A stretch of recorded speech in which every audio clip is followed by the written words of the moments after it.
नमस्कार दोस्तों, कैसे हैं आप सभी। उम्मीद करती हूँ सभी स्वस्थ होंगे। दोस्तों, आप सभी का आप ही के चैनल प्राचीन उपाय में स्वागत है। अगर चैनल में पहली बार आए तो प्लीज चैनल को सब्सक्राइब करें ताकि वीडियो की नोटिफिकेशन समय समय पर आपको मिलती रहे। तो चलिए चलते हैं वीडियो की तरफ।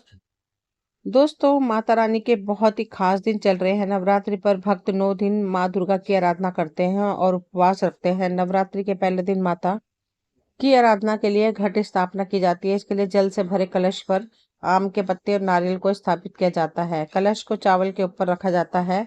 नवमी के बाद पूजा के लिए स्थापित कलश कलश को चावल के ऊपर रखा जाता है। नवमी के बाद पूजा के लिए स्थापित कलश उतनी ही श्रद्धा से हटाना चाहिए जितनी श्रद्धा से स्थापना की जाती है। कुछ लोगों के घर पर नवरात्रि में जो भी उगाए जाते हैं और पूजा के लिए उपयोग में लाई गई सभी चीजों पर माता की विशेष कृपा होती है। तो आइए बताती हूँ मैं आपको नवरात्रि के बाद कलश, नारियल, चावल जो समेत पूजा सामग्री का क्या करना चाहिए। दोस्तों, आप में से अधिकतर जो लोग नवरात्रि में बहुत सारी गलती कर बैठते हैं। 9 दिन तक आप माता रानी की खूब पूजा करते हैं और भक्तों, माता रानी की पूजा करने के बाद जो चावल होते हैं, जो श्रृंगार का सामान होता है, अगरबत्तियां, जो जली हुई भस्म होती है, जो देवी का सिक्का होता है, यह सब नदी में जाकर विसर्जित कर देते हैं। दोस्तों, यही सबसे बड़ी मूर्खता है। भक्तों, कहने का मतलब है मैं जो तरीका बताऊंगी इस तरीके से आपके जीवन में चल रही परेशानियां, गरीबी, दोष, तकलीफ, हर प्रकार की मनोकामना की पूर्ति होगी। वीडियो को लास्ट तक देखना। आइए दोस्तों, पहले बात करते हैं कलश के विसर्जित करने के लिए 10वीं पर सुबह उठकर स्नान कर कर साफ स्वच्छ लाल, पीले या फिर गुलाबी रंग के वस्त्र धारण करें। फिर रोजाना की तरह माता रानी की पूजा करें। जैसे आप रोज पूजा करते हैं उसी तरह माता रानी को स्नान कराकर श्रृंगार करें, उन्हें नए वस्त्र पहनाएं और माता रानी के सामने एक शुद्ध घी का दिया जलाएं। अगर आपके पास शुद्ध घी नहीं है तो आप तिल का तेल भी ले सकते हैं और कलश के सामने भी एक शुद्ध घी का दिया जलाएं।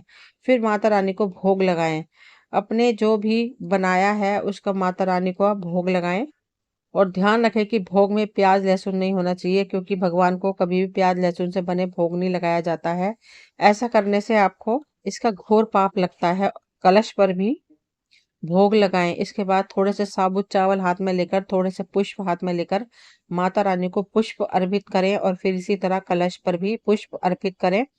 फिर सब परिवार देवी भगवती का ध्यान करें और उनके सच्चे मन से याद करें। माता से क्षमा याचना करें कि हे देवी, हम मंत्र, पूजा, विधान कुछ नहीं जानते। हमारी अपनी सामर्थ्य अनुसार और अल्प ज्ञान से हमने आपके व्रत रखे हैं और पूरी निष्ठा से पूर्ण किए हैं और कन्या पूजन किया है। हे देवी, हमको क्षमा करना।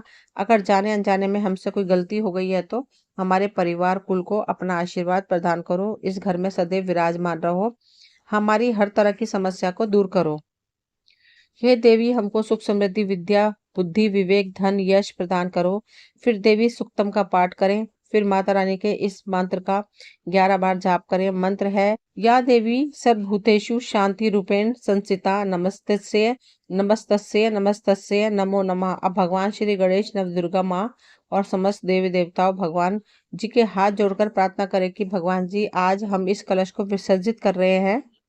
आप कलश में से निकलकर हमारे घर, हमारे मंदिर में हमेशा के लिए वास करें और अपनी कृपा हम पर सदैव बनाए रखें। इस तरह प्रार्थना करें। कलश के ऊपर से ढक्कन हटाकर कलश को उठाकर अपने माथे से लगाएं। दूसरा, अब बात करते हैं कलश के जल की। कलश के जल को आम के पत्ते की सहायता से सबसे पहले अपने और अपने परिवार के ऊपर छिड़क दें।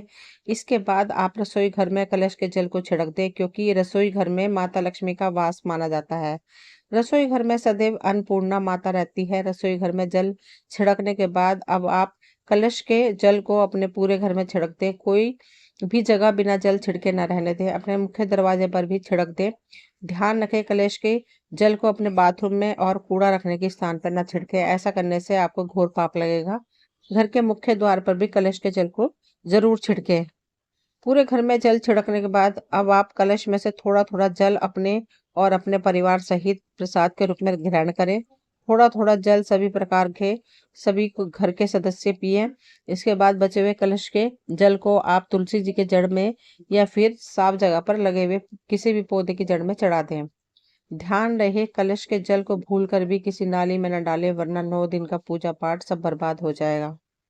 तीसरा है, जो नवरात्रि में बचे हुए माता रानी के चावल होते हैं, खड़े हुए चावल होते हैं, इन चावलों को आप अपने भंडार में रखें। अन्न भंडार का मतलब जैसे कि आप अपने घर में जो चावल को पकाकर खाते हैं उसमें थोड़े से चावल डाल दिया करें। उस धन स्थान पर रख दीजिए। नवरात्रि में आपने जो माता रानी को पुष्प चढ़ाए थे, अब उन पुष्पों को आप धन स्थान में सुखा करके रखें और थोड़े से सूखे पुष्प अपने पर्स में रखें। जो सिक्के होते हैं इसे भी धन पेटी या पर्स में रखना चाहिए। जो चावल होते हैं माता रानी को चढ़े हुए मंत्रों से सिद्ध होते हैं। चावल माता रानी को चढ़े होने के कारण नवरात्रि में माता नवदुर्गा साक्षात स्वरूप में विसर्जित होती रहती है। यह तो जो चावल होते हैं जागृत अवस्था में ही होते हैं। यदि भक्तों आप इस प्रकार के चावल को खाते हैं, मतलब जब भी आपके घर में चावल बने तो इसमें से थोड़े से चावल आप उन बनाने वाले चावल में डाल दीजिए। आपको सारे चावल नहीं डालने हैं। इससे आपके शरीर में जो भी बीमारी है, रोग है, कोई दोष है, वह सब दूर हो जाते हैं।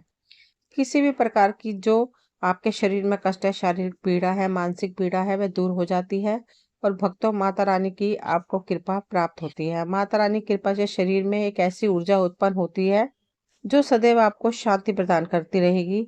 आप जहाँ भी चले जाइए, जिस भी कार्य को करिए, वह कार्य आपका सफल होता है। और भक्तों आपके एक बात और, जब भी आप इन चावलों को थोड़ा-सा खाते हैं, आपका पेट भर जाता है, यानी कि इसमें तृप्ति जल्दी मिलती है और आपके घर में कभी भी अन्न की कमी नहीं रहेगी।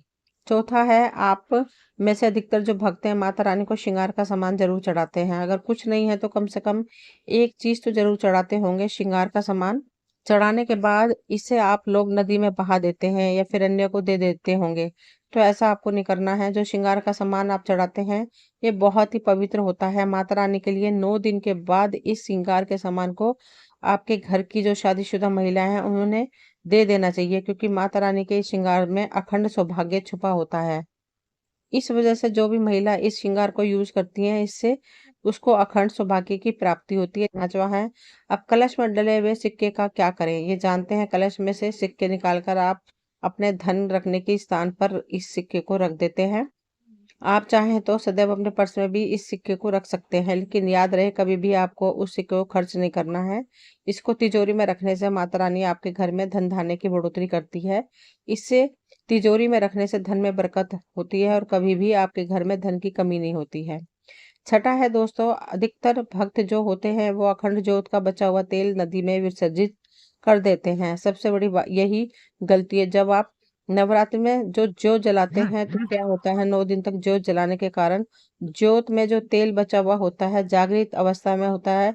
और भक्तों, जागृत चीज ही अपना पूर्ण रूप से प्रभाव दिखाती है, क्योंकि जब कोई चीज जागृत अवस्था में हो जाती है तब उस चीज को विशेष लाभ होता है।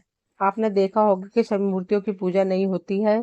जिस मूर्ति की मंदिर में प्राण प्रतिष्ठा हो जाती है तभी उस मूर्ति की पूजा होती है। इससे पहले मूर्ति की पूजा नहीं होती है और वह अपना पूर्ण आशीर्वाद नहीं दे पाती है। तो भक्तों, कहने का मतलब है कि ज्योति का जो बचा हुआ तेल होता है, जो जलने के कारण जागृत अवस्था में हो जाती है, तो अगर आपके हाथ पैरों में दर्द होता है या अगर शरीर में किसी प्रकार का दर्द होता है या सर दर्द, कमर दर्द आदि, आपको किसी प्रकार की कोई तकलीफ है, किसी ने आपके ऊपर काला जादू कर दिया है, तो इस स्थिति में आप क्या करें, जो जोत का बचा हुआ तेल है आप अपने सिर में लगाएं। अपने शरीर में जहाँ दर्द होता है उन हिस्से पर लगाइए, तो आपको इसका लाभ देखने को मिलेगा। इससे शरीर पर किसी भी तंत्र विकार लगा है, किसी ने काले जादू, भयंकर काला जादू कर दिया हो, तो ये माता रानी की साक्षात कृपा तत्काल ही खत्म हो जाता है। 7वां है दोस्तों, अब बात करते हैं कलश में पड़ी साबुत सुपारी और हल्दी की गांठ की। आप उसे कलश से निकालकर भी तिजोरी में सिक्के के साथ ही रखना चाहिए। इससे आपके घर की परेशानी जो पैसों को लेकर थी, वे छूमंतर हो जाएगी और आपके घर में बरकत होना शुरू हो जाएगी। इसके बाद कलश और अखंड ज्योति पर जो कलावा बंधा है उसे खोलकर आप अपने बाजू में या फिर गले में पहन सकते हैं, या अपने परिवार के किसी भी सदस्य को पहना सकते हैं। आपको लगता है कि आपके घर कोई बच्चे को नजर लग जाती है या कोई बड़ा बीमार रहता है, तो आप उसे ये कलावा पहना सकते हैं। यह देवी माँ का सिद्ध हुआ रक्षा कवच कहलाता है, जो हर मुसीबत से रक्षा करता है। रक्षा कवच बांधते समय माँ देवी के इस मंत्र का जाप अवश्य करें। मंत्र: या देवी सर्वभूतेषु रक्षा रूपेण संतता नमस्तस्ये नमस्तस्ये नमस्तस्ये नमः। ये रक्षा सूत्र घर के सभी सदस्य पहन सकते हैं। आप चाहें तो उसमें से थोड़ा थोड़ा सब पहन सकते हैं। 8वां है दोस्तों, अब बात करते हैं भस्म की। भक्तों, हम आपको बता देते हैं कि इस भस्म को पूरे साल के लिए आपको बटोर करके रखना चाहिए। जो अगरबत्ती की भस्म या फिर कहा जाए गोबर के कंडे की भस्म रखी जाती है, जिसको अज्ञारी कहते हैं। आप सोच रहे हैं कि क्या इसे नदी में बहा देना चाहिए? अगर ज्यादा है तो नदी में बहा दीजिए, बाकी कम से कम आपको 1 साल के लिए यह भस्म अपने पास में रख देनी चाहिए। ज्यादा नहीं तो थोड़ी सी जरूर रखें। तो भक्तों, जो भस्म होती है इसका क्या करना चाहिए? भस्म अगरबत्ती है, धूप बत्ती है, गोबर के कंडे की किसी प्रकार की हो सकती है दोस्तों। आपको इस भस्म को थोड़ी थोड़ी खानी होती है। अगर आप चाहते हैं कि आपकी अध्यात्म उन्नति हो, आपकी प्रगति हो, तो यह थोड़ी थोड़ी मात्रा में खाना शुरू कर दीजिए। इससे आपका मानसिक विकास होगा, आपके जो सोचे समझने की क्षमता है इसका ज्यादा पावरफुल हो जाएगी कि आपके आसपास में रहने वाले लोग इतना सोचते हैं, उससे 1000 गुना ज्यादा आपकी सोच बढ़ जाएगी। दोस्तों, जब भी आप किसी कार्य के लिए घर से बाहर निकले तो भस्म से अपने मस्तक पर एक तिलक जरूर लगाकर जाएं। आप जिस भी कार्य करने के लिए जाएंगे उस कार्य में आपको तरक्की मिलना शुरू हो जाएगी। और भक्तों, एक खास बात, छोटे बच्चों को नजर तो बहुत ही जल्दी लग जाती है, तो उस भस्म का थोड़ा सा तिलक आप उनके मस्तक पर लगाएं, या फिर आपके घर या किसी सदस्य के जिस हिस्से में दर्द हो रहा हो, जैसे पेट में अचानक दर्द हो रहा है, उस हिस्से पर भस्म को रगड़ दीजिए। अच्छी तरीके से भस्म लगा दीजिए तो पेट दर्द या किसी भी प्रकार के दर्द में राहत मिलेगी। दोस्तों, ये वीडियो यहीं तक थी। मुझे उम्मीद है आपको पसंद आई होगी। अगर पसंद आई हो तो प्लीज लाइक शेयर सब्सक्राइब करें, ताकि वीडियो की नोटिफिकेशन समय समय पर आपको मिलती रहे। मिलती हूँ अगली वीडियो में, तब तक के लिए थैंक यू।